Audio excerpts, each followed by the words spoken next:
আপনি ডাক্তার, ভালো ডাক্তার দেখালে ভালো ডাক্তার খুঁজেন, খুঁজেন না? খুঁজেন না? ভালো ডাক্তার দেখাবো, বিটির জামাই খুঁজলে 50 বার খবর নিবে, ছেলেটা কেমন হবে দেখতো, অমুককে বলবে ছেলেটার পরিবার কেমন, খোঁজ লাই না লাই না, ভালো করে খোঁজ নিবেন। বিটির বিয়েতে জামাইয়ের খোঁজলেন 50 বার, ডাক্তার দেখাবেন ভালো, সবকিছুটাই ভালো নিবেন। কানা বেগুন কিনবেন না, পচা টমাটোর কিনবেন না। কিন্তু দুঃখ লাগে, আমাদের দেশের লোক ইমাম খুঁজলে, মুয়াজ্জিন খুঁজলে পেটে ভাতে খুঁজে। ইবাদত করবে, যিনি নামাজ পড়াবেন, যে গ্রামে আজান দিবে, তখন বলবে পেটে ভাতে খোঁজ। চাচা বুড়ো হয়ে গেছে, চাচার কাজ করতে পারে না, বলে চাচা গো তুমি তার কোনো কাজ পারো না, কাজ করো। আমাদের গ্রামে তোমাকে সকালে চা দেবো, দুপুরে ভাত, আর রাতে ভাত খাবে, তুমি খালি মসজিদে একটু ঝাড়ু লাগাবে আর আজানটা দিবে। চাচা দেখলে নাই মামার থেকে কানা মামা অনেক ভালো, এমনি তো কাজ পারি না, পেয়ে গেছি একটা। চাচা আজান দিচ্ছে, গায়ে আর ফেরেশতা থাকবে। আল্লাহু আকবার, যা বুঝে করো। ফজরের সময় আজান দিচ্ছে, আসসালাতু খয়রুন মিনান নাম। যার নাম খয়রুন, সেই মেয়ে উঠে বলছে আমাকে কে ডাকছিল এত ভোরবেলায়? নামাজ শেষ, আজান শেষ। আর আপনি যদি বেতন দিয়ে রাখেন, 5000 6000 টাকা বেতন, মাদ্রাসায় পড়েছে, আজানের মাশক করেছে, আজান দিবে, আপনার দিল তর হয়ে যাবে। আল্লাহু আকবার, আল্লাহু আকবার, আসসালাতু খায়রুম মিনান নাওম। বুঝতে পারলেন না? পারলেন? সব কিছু আমাদের পাইকিরি, কিন্তু খাবার সময় ভালো বেগুনটা নিবেন, ভালো টমেটো কিনবেন। আর আপনি যার আজানটা শুনবেন, আজানটা শুদ্ধ কিনা এটা আগে জানবেন না। যার পেছনে নামাজ পড়বেন, তার কোরআন শুদ্ধ কিনা, তার মধ্যে কোরআন হাদিসের জ্ঞান আছে কিনা, এটা ন্যাজটা তুলে দেখবেন। গরু কিনতে গেলে বিটির বিয়েতে একটু চকচকে পাড়া দিবি, খোঁড়াটা লোবো না। বিটির বিয়েতে কানা গরু করলে কোনো অসুবিধা আছে? ও সে বিটির বিয়েতে কানা গরু করা চলবে না? চলবে না? চলবে, অসুবিধা নাই। সিং ভাঙাটা চলবে বিটির বিয়েতে, বেটার বিয়েতে। কিন্তু বিটির বিয়েতে গায়ের লোককে দেখাতে হবে যেন চকচকে গরু হয়। সালা গরু একখানা এনেছে, আর মুয়াজ্জিন রাখছে বলে পেটে ভাত, ওটা কোন রকম চলে গেলেই হবে। আপনি আল্লাহর কাছে কি জবাব দিবেন? সব জিনিসটা দামি চাই, আর ইবাদত করবেন সেই জায়গাটা ভালো চাই। বড় কষ্টের বিষয়, দুঃখের বিষয় আমার ভাই, দিনটাকে আপনি দিনের মতো করে বুঝেন। বেঈমান কাফেররা এমনি আপনার মাথায় চেপে বসেনি। আজকে দুঃখের বিষয় বলছি, 25শে ডিসেম্বর খ্রিস্টানদের থেকে মুসলিমরা বেশি পালন করেছে। আপনি কিছুই জানেন না। আমি গত পরশু মালদা ডিস্ট্রিক্টে ছিলাম, রাত 11:30টায় জলসা শেষ করেছি আমি মালদা ডিস্ট্রিক্টে। আমার গাড়ি ছেড়েছে, নিয়ে আসছি মালদা টাউনে। মুসলিমদের ড্যান্স দেখলে বোম ফাটিয়ে আপনি অবাক হবেন। 1 জানুয়ারি পালন করছে, রাত্রি 12টা বেজেছে। আর 10 মিনিট যদি আমার গাড়িটা দাঁড়িয়ে থাকতো, আমার ট্রেন ছেড়ে যেত। আমি সকালবেলায় কলকাতায় নেমেছি, চিতপুরে, রাত্রে 12:10 গাড়ি চেপেছি। আর 10 মিনিট লেট হলে আমার গাড়িটা ছাড়া যেত। তারা এমন ভাবে ড্যান্স করছে, বেচারা ড্রাইভার বললে ভাই ট্রেনের টাইম হয়ে যাচ্ছে, একটু সাইড দে। মুসলিমদের যুবক, সে যখন দেখলে এটা মৌলী সাহেব, তখন গাড়িটা সাইড দিল। সব মদ্যপ অবস্থায় মুসলিমরা। কালিয়াচকের মতো জায়গা, যেখানে 90% মুসলিম, কালিয়াচক মালদা, স্টেজ করে হাই রোডের উপরে অর্কেস্ট্রা এনে গান করেছে কালকে রাত্রে, পরশু রাত্রে, রাত 12টার পরে ড্যান্স আর মদ আর গান। এরা কেউ খ্রিস্টান নয়, সব মুসলিম। কলকাতার পার্ক স্ট্রিটে মুসলিমরা ড্যান্স করেছে, মুসলিমরা পালন করছে। আমাদের বক্তব্য যাওয়ার পরে ইউটিউব আর ফেসবুকে কিছু হারামের আওলাদ মিডিয়া আছে, এরা বলবে ইয়ে তো মৌলবি দেশের মধ্যে ফাটল ধরাচ্ছে, সম্প্রীতি নষ্ট করছে। হারাম করে আওলাদ সম্প্রীতি বুঝে না। আমাদের দেশের লোক তো সম্প্রীতি খুঁজতে গিয়ে বলেই ফেলেছে ধর্ম যার যার, উৎসব সবার। আমি ওই জন্যে একটা জলসায় বলেছি, যদি এটা সত্য হয় কুরবানির সময় ওদিকে ডেকে লিয়ে আয়, বলবো গরুর ঠ্যাংটা ধরবি আয়। তখন বলছে অন্য ধর্মকে আঘাত করতে ইসলাম শিখায়নি। আমরা তো ওটাই বুঝাতে চাইছি, লা ইলাহা ইল্লাল্লাহ ওয়া লা ইলাহা ইল্লাল্লাহ। তোমরা দুটো নৌকায় পা দিও না। কোরআন শোনাচ্ছে হে আমার যুবক যুবতী, কোরআনে আছে সূরা ফাতিহার শেষ আয়াত, গায়রিল মাগজুবি আলাইহিম ওয়ালা দাল্লিন। মাগজুম মানে ইহুদি আর দাল্লিন মানে নাসারা। এই দুটো দলই পদভ্রষ্ট, আর এদের যারা অনুসারী হবে তারাও পদভ্রষ্ট হয়ে যাবে। আপনি জানেন পহেলা জানুয়ারি থেকে, পহেলা জানুয়ারি পশ্চিম বাংলায় খ্রিস্টানদের থেকে বেশি মুসলিমরা ফিস্টি করতে গিয়েছে, বক্স বাজিয়ে মদের বোতল নিয়ে। তাদের বাবা মারা পয়সা দিয়েছে, গাড়ি ভাড়া করে যাচ্ছে, অথচ তারা এসে দাবি করবে আমরা খাঁটি মুসলমান। আপনি নিজেকে মুসলমান বলে দাবি করেন?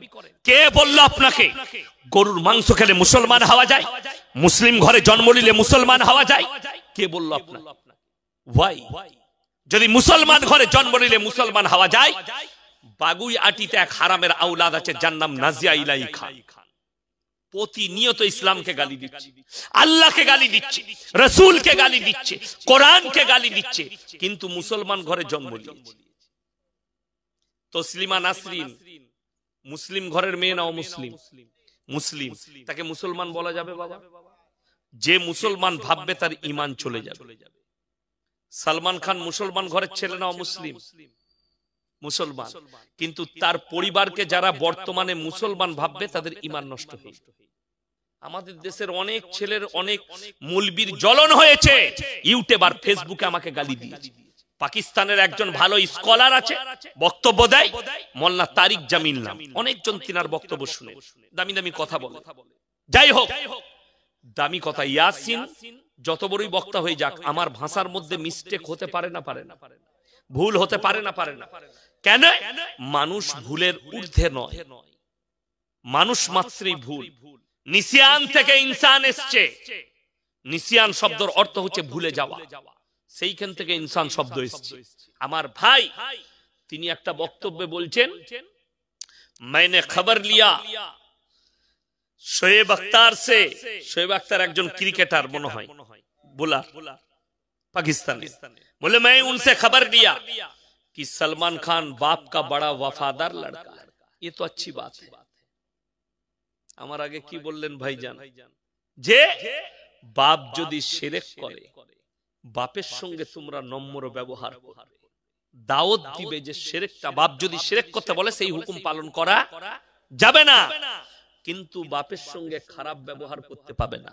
তার কয়েকটা কোরআনের দলিল দিয়ে, ইব্রাহিম নবী বাপকে দাওয়াত দিয়েছে, কিন্তু আল্লাহ বললেন তুমি তোমার বাপের সঙ্গে খারাপ ব্যবহার করতে পাবে না, ইজ্জতের সঙ্গে কথা বলো। ওই জন্য ইব্রাহিম নবী বাপকে দাওয়াত দিয়েছেন, ইজ ক্বালা লিয়াবিহি ইয়া বাতি লিমা তাবুদু মা লা ইয়াসমাউ ওয়া লা ইউবসিরু ওয়া লা ইউগনি আনকা শাইয়া। হে আমার আব্বা জান, আপনি কার উপাসনা করছেন?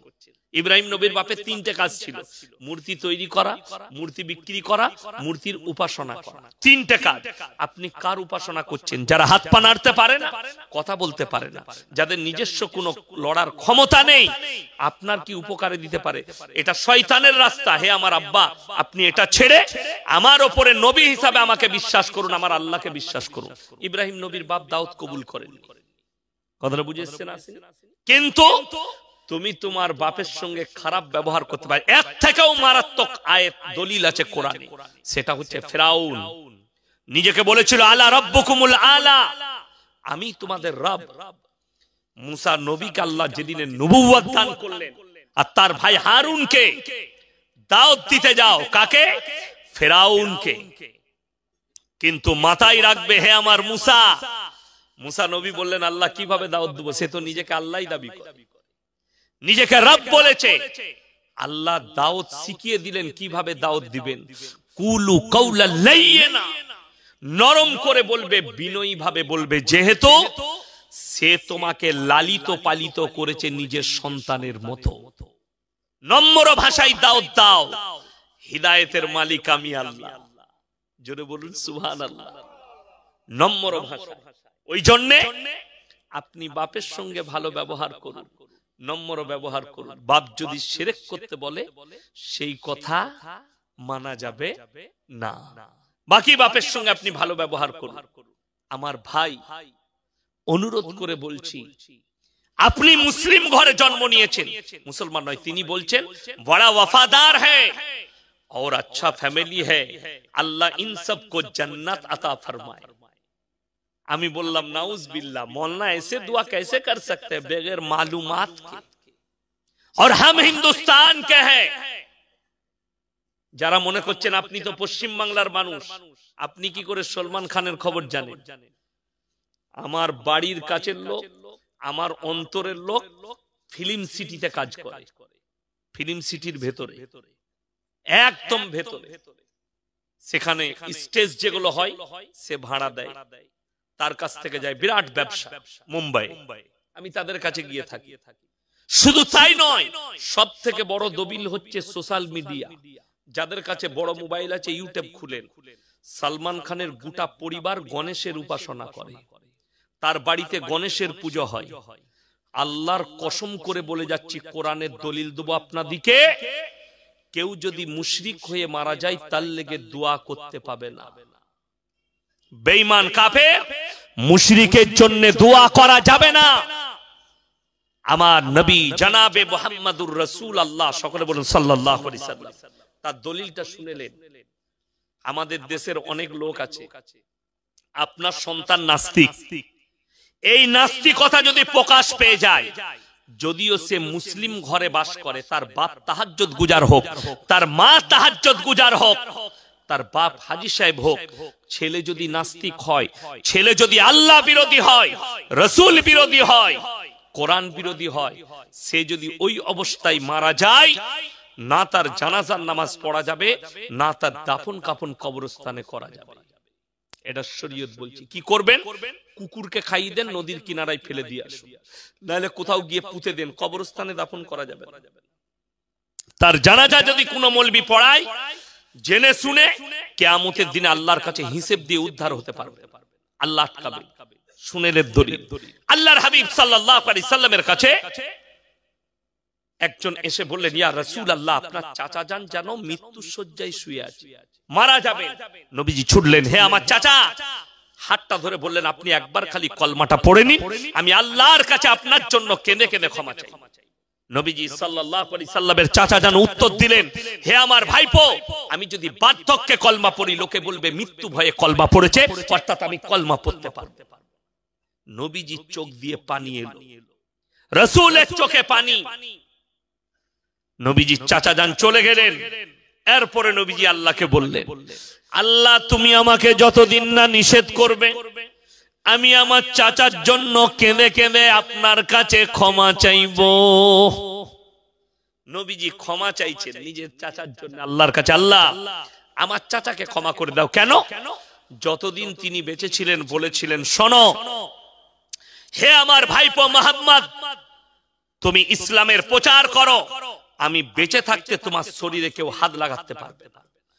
নবীজির উপরে কেউ অত্যাচার করতে পারেননি যতদিন চাচা যান বেঁচে ছিলেন। যতদিন নবীজি সাল্লাল্লাহু আলাইহি সাল্লাম কাঁদছেন, আল্লাহ আমার চাচাকে ক্ষমা করে দাও। আল্লাহ রাব্বুল আলামিন জিবরিল আমিনকে পাঠালেন, যাও আমার রাসূলের কাছে কোরআন নিয়ে। আল্লাহ এসে তাকে বলতে পাবে না তুমি গরিব পেছনের কাতারে যাও। এটা ইসলাম। বাকি পৃথিবীর যে ধর্মে যাবেন, টাকা বেশি দিলে তার স্থান আলাদা, টাকা কম দিলে তার স্থান আলাদা। আপনি অন্য ধর্মের সমালোচনা ছেড়েই দেন, আমি আমাদের ধর্মের কথা বলছি, ইসলামে। কি বুঝলেন?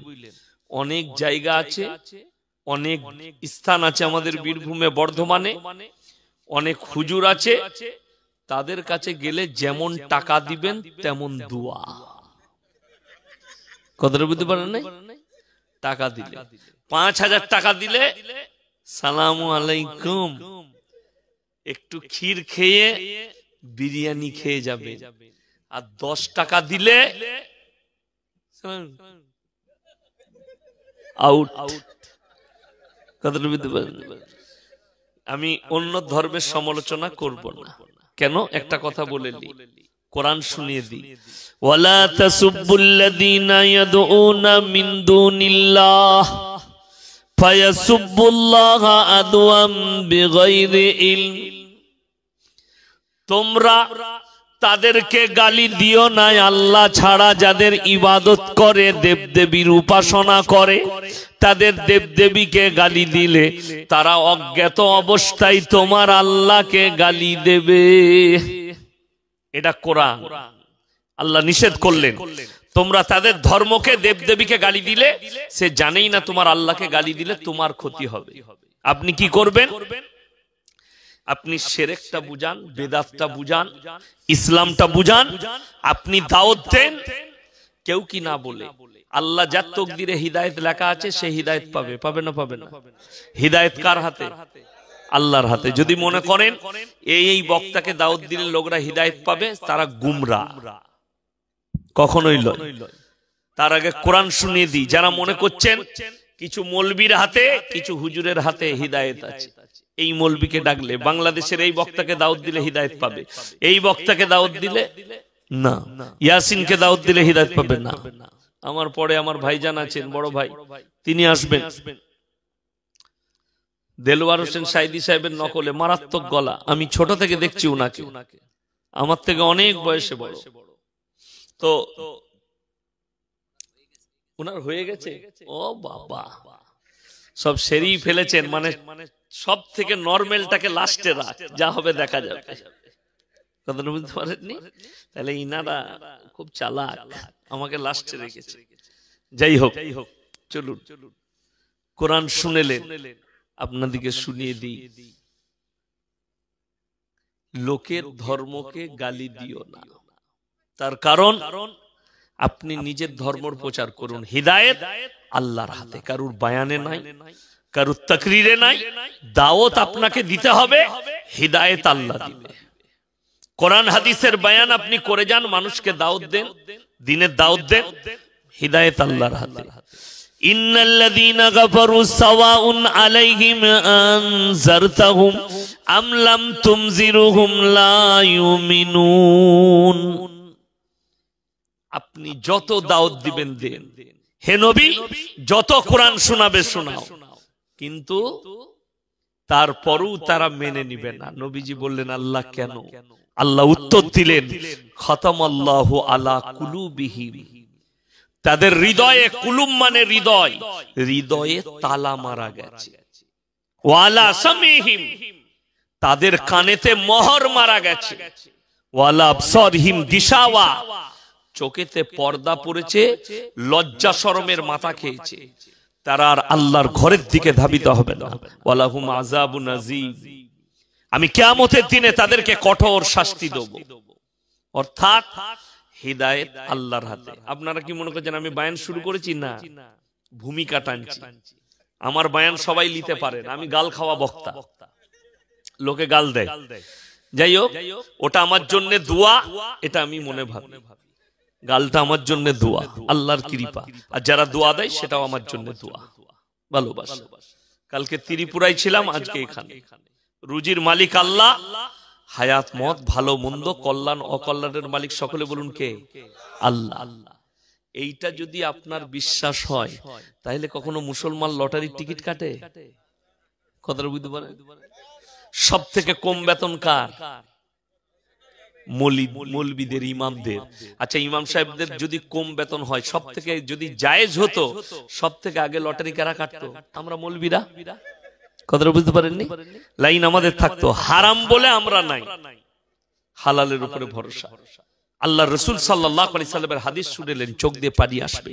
নবীজি বললেন, যারা আল্লাহর রাস্তায় দ্বীনের পথে থাকবে মৃত্যুকাল পর্যন্ত, আল্লাহ তাদেরকে ইজ্জতের রুজি দান করবেন। জোরে বলুন সুবহানাল্লাহ। আপনি আল্লাহর রাস্তায় থাকুন, দ্বীনের পথে থাকুন, রুজির মালিক আল্লাহকে ভাবুন, আল্লাহ আপনাকে রুজি দান করবেন, ইজ্জতের রুজি পাবেন। চলুন কোরআনকে সবাই বিশ্বাস করি, হাত তুলে বলুন করব ইনশাআল্লাহ। এত বিশ্বাস আপনাদের আল্লাহর প্রতি বিশ্বাস, কোরআনের প্রতি বিশ্বাস। চলুন, পৃথিবীতে যত মৌলবি যত বই লিখেছে, আমি প্রথমেই মৌলবিদের নাম নিলাম, নাহলে শিক্ষিতরা বলবে খালি শিক্ষিতদের নাম লিখছে। যত মুহাদ্দিস, মুকাররির, শেখ, মুশায়েখ যারা যত কিতাব লিখেছে, কেউ তার কিতাবে এটা লিখতে পারেনি আমার কিতাবে কোন রকমের ভুল নেই। লিখেছে? কিয়ামত পর্যন্ত পারবে? যত সাহিত্যিক আছে, জ্ঞানী গুণী যারা মনীষী আছে দেশে পৃথিবীর, তারা কেউ নিজের কিতাবে লিখতে পারেনি আমার কিতাবে ভুল নেই। আল্লাহ রাব্বুল আলামিন কোরআন মাজিদকে পাঠালেন নবীজির কাছে, কোরআনে লিখে দিলেন জালিকাল কিতাবুল লা রাইবা ফি, আমার এই কোরআনে বিন্দু মাত্র সন্দেহের কোনো অবকাশ নাই। জোরে বলুন সুবহানাল্লাহ। এটা বাকি কোন ধর্মগ্রন্থে পৃথিবীর কেউ তার কিতাবে লিখতে পারেনি, এটা একমাত্র কোরআনে। এরপর মুসলমান, আপনি বিশ্বাসের সঙ্গে বললেন কোরআনকে বিশ্বাস করি। মুসলমান কিভাবে কোরআনকে অস্বীকার করে জেনে শুনে, ওইটা আজকে প্রমাণ দিয়ে যাব। কোরআনের সুদ হারাম না হালাল? হারাম। এটা যখন আপনার গ্রামের লোক জানে, মোটামুটি এই গ্রামে একটা সুদখোর নাই, তাই তো? কথা বলে না? আছে? হালকা থাকলে গুনাহ নাই, ভারী থাকলে গুনাহ। কোরআন বলছে ওয়াহাল্লাল্লাহুল বাইয়া ওয়া হাররামার রিবা, সুদ তোমাদের জন্য হারাম, ব্যবসাকে হালাল। আমি কালকে জলসায় ত্রিপুরায় বলে এসেছি যে বাবাজিরা, কিয়ামতের মারাত্মক আলামত, এক শ্রেণীর আলেম বের হবে, হুজুর বের হবে, যারা দ্বীনকে বিকৃত করবে। কিয়ামতের দিনে তাদের দ্বারাই আল্লাহ জাহান্নামকে উদ্বোধন করবে। বেরিয়ে গেছে। আপনার মনে হচ্ছে, আমাদের মতো মৌলবীর মনে হচ্ছে সুদ হারাম। আমাকে সেদিনে দুজন ক্লিপ পাঠালে, একটা ঝাড়খণ্ডের মুফতি, একটা মুর্শিদাবাদে, দুজন মুফতি। এত গুটকা খেয়েছে দাঁতগুলো দেখা যাচ্ছে না। আমি তাদের নাম রেখেছি গুটকাখোর জিলাপি হুজুর। আমাকে প্রতিনিয়ত গাল দেয়, বলছে ব্যাংকের যে সুদের টাকা ওটা খাওয়া যায় যাচ্ছে। আমি বললাম এ হচ্ছে সুদখোর মুফতি, মৌলবি পাস করেছে সুদ খেয়ে। একজনের নাম জাহাঙ্গীর আর একজনের নাম হচ্ছে জুবের। এই জুবের বক্তব্য দিচ্ছে দেওবন্দিরা, আহলে হাদিসরা, ওয়াহাবিরা মুরগি জবাই করলে, গরু জবাই করলে খাওয়া যাবে না। এদের সঙ্গে বিটির বিয়ে দিলে বিবির তালাক হবে। তো আমি দেখলাম এতটা ঝামেলা যখন আমাদের সঙ্গে বিটির বিয়ে দিলে, তাই না আমাকে একটু খোঁজ নিতে হবে। আমি ওর এলাকায় ভগবান গোলাই জলসা করতে গিয়েছিলাম মুর্শিদাবাদ। তো আমি খোঁজ নিলাম, লোকটা এত দামি লোক, বলো দেখিনি। বললে হুজুর ওই এরকম বলছে, তো ওরই তো বিটি দেওবন্দি ঘরে পালিয়ে গিয়ে বিয়ে করেছে। মনে তাইলে মাল নিজেই গোলমাল, আমাদিকে বলে লাভ নাই। তাইলে ঠিকই আছে ফতোয়া। শুনেলেন, একদিন আমার 1 লাখের বেশি জলসা ছুটছে। একটা ফতোয়া বার করুন যেখানে আমি বলেছি যে কোন মৌলবীর জবাই করা মুরগির মাংস খাওয়া যাবে। আমি এয়ারপোর্টে ঢুকলাম ত্রিপুরায়, পশ্চিম বাংলার 5খানা বক্তা, তার মধ্যে 5খানাই 24 পরগনার, উত্তর আর দক্ষিণের। সবাই আমাকে চিনে, আমি সবাইকে চিনি না। আসামের 3 জন বক্তা ছুটে এলো আমার কাছে। কি বুঝলে, আমি সেই চুতুই পিঠে বলে না, চুতুই পিঠে, আমি এয়ারপোর্টে চুতুই পিঠে কিনে এলাম। এমন 1.5-2 খায়। তো তাদেরকে বললাম ছিঁড়ে খুঁড়ে লেন। বুঝলেন, এমন পেছনে আমাকে যে যা গাল দেয়, সামনে কোনো মাল ভিড়তে পারবে না। সামনে হুজুর সালাম আলাইকুম, ভালো আছে খান। তো তারাও, মোল্লা রবিউল বলে একজন আমার সাথে অনেক জলসা করে 24 পরগনার, খুব ভালো বক্তা, উনিও ছিলেন আমার সাথে। আমি একা ছিলাম অন্য জায়গায় যেখানে জলসাই ছিলাম। যাই হোক, কেউকে কাফের ফতোয়া দিই না, কাউকে বেঈমান বলি না, কারুর পাতে খাওয়া যাবে না বলি না। যদি কোনো অমুসলিম ব্যক্তি খায়, সে যদি নেশা না করে, নেশাগ্রস্ত দ্রব্য জিনিস যদি সে শ্রবণ না করে, না খায়, তার এঁটোটা খাওয়া যায় যাচ্ছে। হারাম দ্রব্য যদি না খায়, কিন্তু কোন মুসলমান যদি হারাম মাল খায়, তার এঁটোটা খাওয়া হারাম। আমি ইয়াসিন ফতোয়া দিয়ে গেলাম। তার এঁটো খাওয়া যাবে না। এটা ইসলাম বলছি আমি, পরিষ্কার পরিচ্ছন্ন সুন্দর এবং উদারতায় পরিপূর্ণ। মেদিনীপুরের এক বক্তা হুজুর সাহেব ফতোয়া দিলে এদের পেছনে নামাজ পড়লে নামাজ হবে না। আল্লাহর কসম খেয়ে বলছি, আল্লাহর কসম খেয়ে, স্টেজে রেকর্ডিং হচ্ছে, আমার ড্রাইভ হচ্ছিল, আমি গত বছরে কোলাঘাটে ফজরের নামাজের পরে আমাকে ছাড়বে না, আমি করব না বলে ফজরের পরও 1 ঘন্টা বয়ান করতে হবে, আপনাকে ভালোবাসি। আমি গিয়ে শুয়ে রইলাম, ফজরের আজান হলো, উজু করে আমি ফার্স্ট কাতারে বসেছি সুন্নত পড়ে। আমাকে বললে হুজুর নামাজটা পড়া। আমি নামাজ পড়ালাম, যে হুজুর ফতোয়া দিয়েছে সে ফজরের সময় বয়ান শেষ করলো, আমার পেছনে নামাজ পড়লো। আমি স্টেজে চেপে বললাম, এই মৌলবি ফতোয়া দেয় এদের পেছনে নামাজ হবে না, অথচ আমার পেছনে এই মৌলবি নামাজ পড়লো, ফতোয়া এক, আমল এক। কিন্তু ইয়াসিন বসে আছে। আমি চ্যালেঞ্জ দিয়ে বললাম, আমি যটা কথা বলি নিজে আমল করি।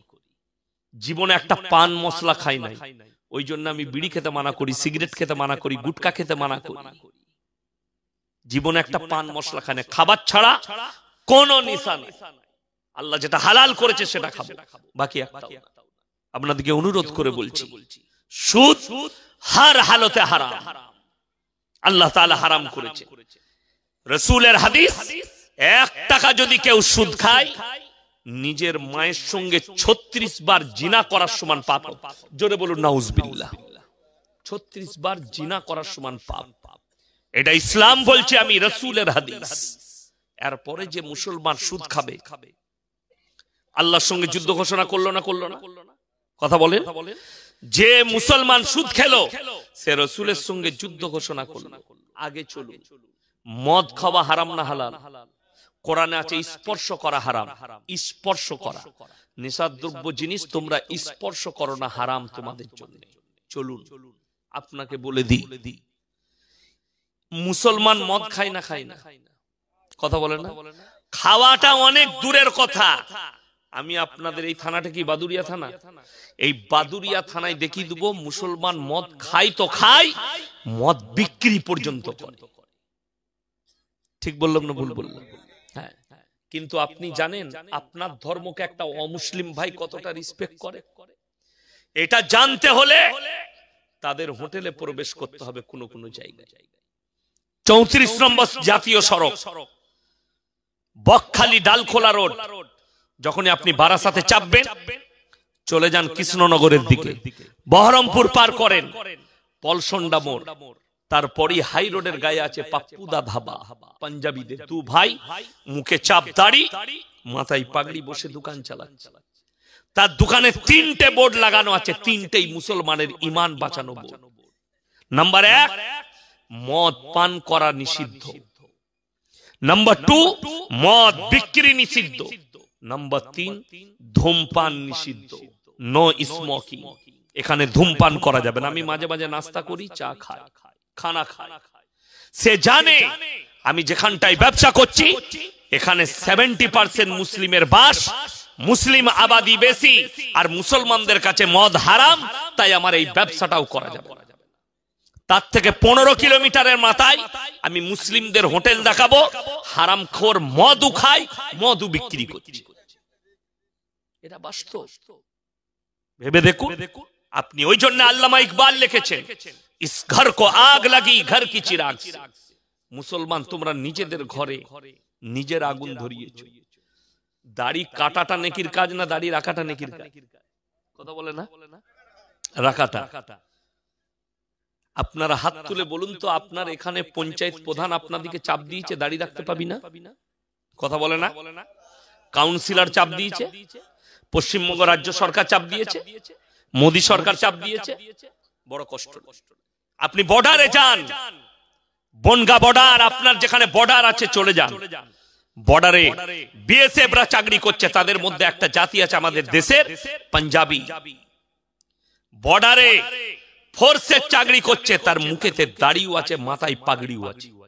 যাদের কাছে গুগল আছে সার্চ করুন মোবাইল থেকে, পাঞ্জাব পুলিশ, পাঞ্জাবের ডিআইজি, মুখে দাড়ি মাথায় পাগড়ি, পাঞ্জাবের ডিএসপি, মুখে দাড়ি মাথায় পাগড়ি। তাদের দাড়িতে হাত লাগালে আগে তলোয়ারে করে গর্দনটা নামিয়ে দিবে। কেন? দোষ